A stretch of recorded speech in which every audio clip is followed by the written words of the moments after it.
I went to Morgantown High School, and I was very active in theater there. And well, that's when I started seeing plays, really, in high school and appearing in them. And I had become a ventriloquist. When I was in junior high school, I started doing ventriloquism. So I was doing that in school a lot. Did you listen to Edgar Bergen on the Oh, radio? yeah, I loved Edgar Bergen. And what was the name of your dummy? Danny. And did you do, when did you first appear with him on stage?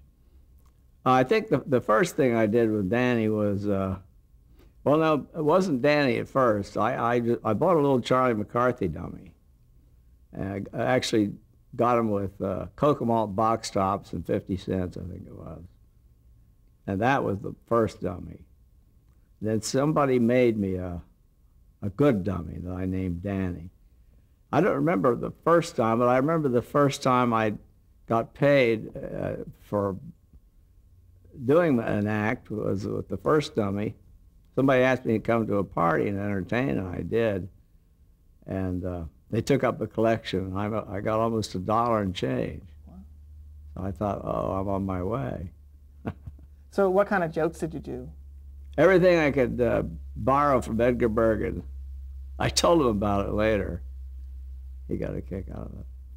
I did basic training in Fort Bliss, Texas, with the anti-aircraft outfit.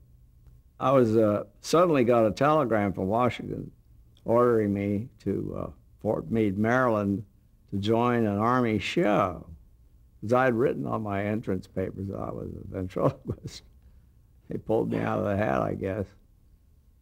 And so I went overseas with a show called Stars and Gripes. It was originally supposed to be a review, but most of the time we didn't have the right facilities for a big show like that. So we would just get up and each of us would do our bit, our act, whatever we did. The monologue, they'd sing, dance. Some of them were dancers, some singers. I did ventriloquism, but then one of the comics, one of the older guys, who became very well known, Mickey Shaughnessy was his name.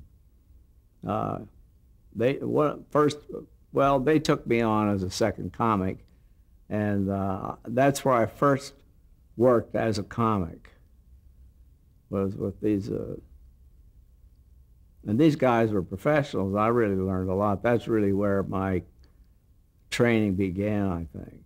Well, he just did a loudmouth Irish act, a lot of pantomime and stuff. And I played his second banana. And so you guys did sketches as well? Not sketches. It was like a double act, like Laurel and Hardy or Abbott Costello. I'd wander out on the stage and he'd start yelling at me and we'd do jokes back and forth. We were in the Southwest Pacific, New Guinea, Philippines. We did them on ships as well as we entertained sometimes the sailors on. We were on aircraft carriers and cruisers and battleships. It was great. That was the best training I could have had. Although it wasn't much fun at the time. It weren't the best conditions to be doing it under, but when I look back on it, it really was a great training. They gave me most of the material. These guys were experienced comics. They were older than I. They'd been working professionally. So I was really learning from them.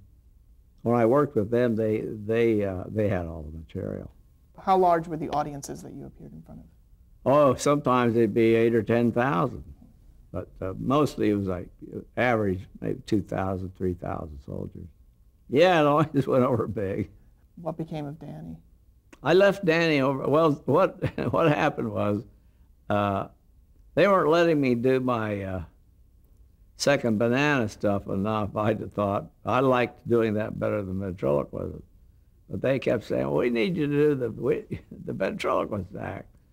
And one night I left Danny on a beach when we left, and reported him missing in action.